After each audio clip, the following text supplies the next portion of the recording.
సిరి ఎంత ముద్దైన చిన్న పిల్ల. ఆమెకి రంగురంగు బంగారు పువ్వు కోసం వెతకడం అంటే చాలా ఇష్టం. ఆ పువ్వు ఎవరికీ కనిపించలేదు అంట. ఒకరోజు సిరి తానా చిన్ని బంగారు పెట్టెను చిన్న బంగారు పెట్టె తీసుకుని తోటలోకి వెళ్ళింది. నేను రంగు బంగారు పువ్వును కానుగోని ఈ పెట్టెలో దాచుకుంటాను అని అనుకుంటుంది. సిరి తోట మొత్తం వెతికింది. అదిగో బంగారు రంగులో మెరిసిపోతున్న ఒక చిన్న ఉడుత అని అనుకోండి. దానికి బుజ్జి అని పెరు. బుజ్జి బుజ్జి, నువ్వు బంగారు పువ్వును చూశావా? రంగు బంగారు పువ్వు అని అడిగింది సిరి. బుజ్జి తల ఊపింది. కీ కీ, నాకు తెలుసు కాని ఆ పువ్వు ఒక్క చోట ఉండడు. సిరి ముఖం చిన్నబోయింది.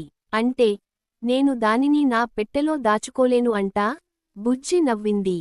పువ్వులు దాచుకునే విషయానికి కాదమ్మా, అవి మనకు సంతోషం.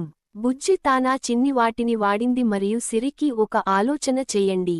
సిరి, చూడు, ప్రతి పువ్వు ఎంత అందమైనదో. ప్రతి పువ్వు ఒక బంగారు పువ్వే.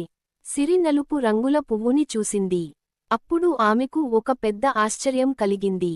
నిజంగా ఈ నీలి పువ్వు నన్ను సంతోషం చేస్తుంది. ఈ పువ్వు నాలో బంగారు రంగు నింపింది. సిరి తానా చిన్ని బంగారు పెట్టెను తీసింది. దానిని తెరిచి అందులో ఒక నలుపు పువ్వు రెప్పను పెట్టుకుంది. ఇప్పుడు నాకు నా బంగారు పువ్వు దొరికింది. అప్పుడు బుజ్జి వచ్చింది తానా పెద్ద వాలుతో. చూసావా సిరీ, మనం మనసుతో వెతికితే బంగారు పువ్వు ప్రతి చోట ఉంటుంది. సిరి నవ్వింది. తను ఇప్పుడు బంగారు రంగుల తోట రహస్యాన్ని తెలుసుకుంది. రంగు బంగారు పువ్వు అంటే వేరే విషయానికి కాదు, అది సంతోషం.